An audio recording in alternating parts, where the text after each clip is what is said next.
বন্ধুরা সবাইকে আসসালামু আলাইকুম। আর একটি নতুন ভিডিওতে আপনাদেরকে স্বাগতম। তো আজকে প্রচুর ঠান্ডা, সকালে ভোরবেলা থেকে বৃষ্টি হচ্ছে আর কি।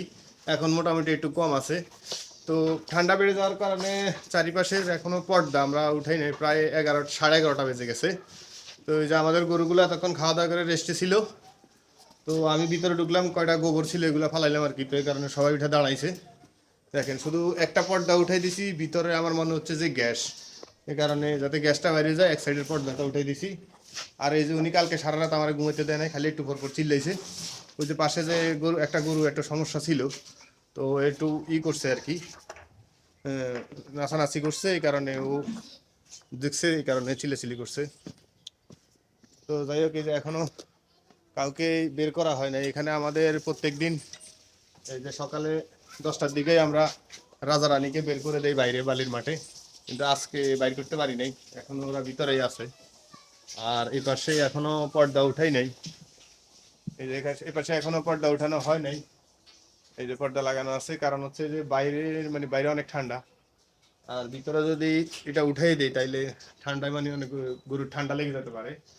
তো এই কারণে এখনো উঠানো হয় নাই আর কি। তো দোয়া করবেন সবাই, আর যাদের গরু বছর আছে একটু সাবধানে থাকবেন কয়েকটা দিন, কারণ হচ্ছে হয়তোবা 3-4 দিন বৃষ্টি হইতে পারে, এরকম আকাশ মেঘলা থাকতে পারে আর কি।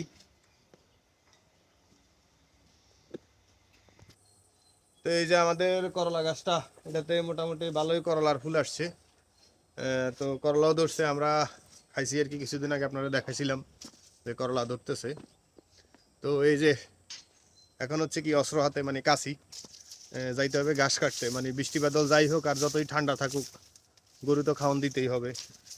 তো আজকে আর টুপি খুলতে পারি নাই। তো এখন যেহেতু জ্যাকেট খুলে ফেলছি, তারপরেও ঠান্ডা আছে আর কি। তো বৃষ্টিতে কারো পৌষ মাস আর কারো সর্বনাশ আর কি, এরকম।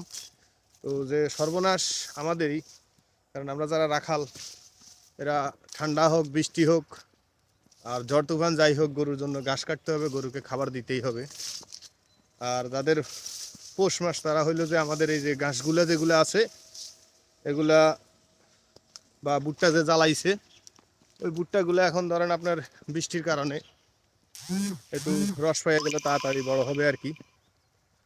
আর ঘাস যেগুলো এখন মোটামুটি জ্বালাইতেছে নতুন করে, যেগুলোতে পানি দেওয়া হয় নাই, তো ওইগুলো মোটামুটি ভালো একটা রস পাবে, ভালো তাড়াতাড়ি বৃদ্ধি পাবে আর কি।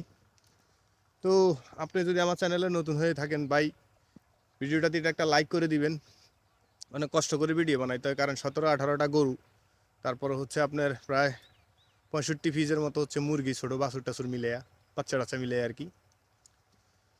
তো সবগুলা মিলে মানে কাজ করে এরপরে দিয়ে আপনাদের জন্য ভিডিও বানাই, বিভিন্ন সমস্যা সমাধান তুলে ধরি। তো আমরা রাখাল বিদায় অনেকে আসলে আমাদেরকে সাপোর্ট করে না আর কি। আমার ইউটিউব দেখলে বুঝতে পারবেন যে গত কয় বছর যাবৎ চেষ্টা করতেছি, কিন্তু আসলে হচ্ছে না, মানে একটা ভিডিও এখন পর্যন্ত ভালো ফর্মে যায় নাই আর কি। তো যাই হোক, গরিব মানুষ পারলে একটু সাপোর্ট করে দিন, ভিডিওটিতে একটা লাইক দিয়ে দিন, আর চ্যানেলটিকে সাবস্ক্রাইব করে রাখবেন আশা করি। চেষ্টা করব আপনাদের মানে উপকার হয় ধরনের ভিডিও বানানোর জন্য আর কি।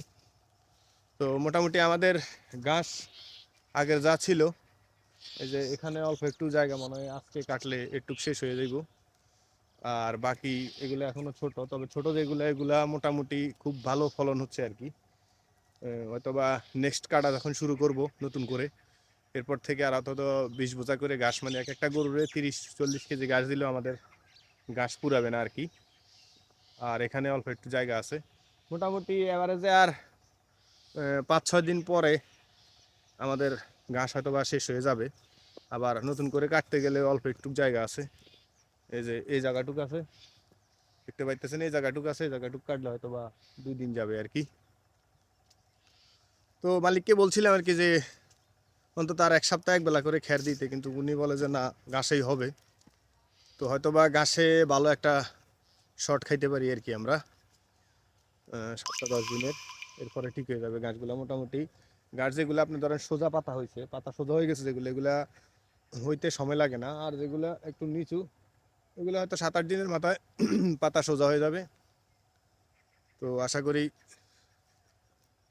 সপ্তাহখানিক পরে আমরা ধরেন আবার কামব্যাক করতে পারবো, ঘাস 30-40 কেজি করে দিতে পারবো। কারণ ঘাস প্রচুর পরিমাণে ঘাস দিতে পারলে আপনার দানাদার খাবার কমাইতে পারবেন আর কি।